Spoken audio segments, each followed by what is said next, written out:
I'm only prepping lunch this week. So to start on our balsamic cranberry chicken legs, I have a cup and a half of cranberries that I had in the freezer. To a blender or food processor, add a half a cup, couple cloves of minced garlic to taste. In this, I have a fourth cup balsamic vinegar, 3 tablespoons of olive oil, and a tablespoon of soy sauce. And then we're just going to blend it up. Like I was saying, you can use a blender or a food processor, whatever works well, just so that you can get it to be a smooth marinade. That's what we're making, is a marinade for the chicken legs.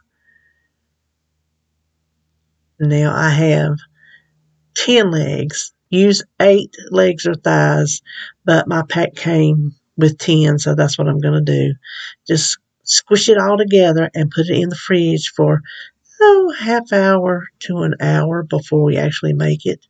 And then we're going to put them on any kind of sprayed baking dish or pan, whatever you want to use. The recipe says save the rest of the marinade for halfway through, but I don't feel comfortable doing that, so I'm just going to keep it with what is on it as it comes out of the bag. Now, next we take the rest of the cranberries, and I don't know if this is just to look pretty or if it adds flavor, but the recipe said do it, so I figure I will. Salt, some pepper, and then the recipe calls for fresh thyme and fresh rosemary. I don't have fresh, and I don't like rosemary, so I'm just sprinkling a little bit of dried thyme on the top. I'm not a big fan of thyme, but I think it'll probably add a little something to it. So if you have fresh, then you can use fresh. Otherwise, just use dried like I'm using. Then these are going to bake at 375, 15 minutes, turn, 15 minutes, raise it to 425 for another 5 minutes. And here they are. I'm just separating them out separately from the vegetables because they're just so big. I don't have room in my container. Coming up is our squash. I'm just going to pan roast it. I have a tablespoon of real butter and a tablespoon of olive oil. Don't put any more than that in there because then you'll have greasy squash, and that's just not good. And all I'm doing is cutting it into quarters.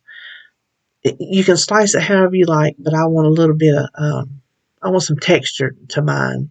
So I'm just adding them all to the fat in there. Then I'm going to hit it with some house seasoning. You can do whatever kind of seasoning you like at this point. And stir it all around and cook it without the lid. And I'm going to show you why. This is how it roasts without the lid. The lid steams it and gets watery, but you can see this has stayed nice and firm and roasted. So that's why I suggest not using the lid. This went like 15, 20 minutes, something like that. Now all I got to do is plate it up. And like I said, I'm doing the vegetables separate from the chicken legs. That is really more than enough squash, but that's okay. The Brussels sprouts were just frozen Brussels sprouts. I softened them and put some, I can't believe it's not butter spray on them. And then here we go. Here's our balsamic cranberry chicken legs. I have 2 left for dinner today, so I hope they're good. And then our squash, pan roasted, and Brussels sprouts. So I hope you all have a good week, and I will see you on my next video.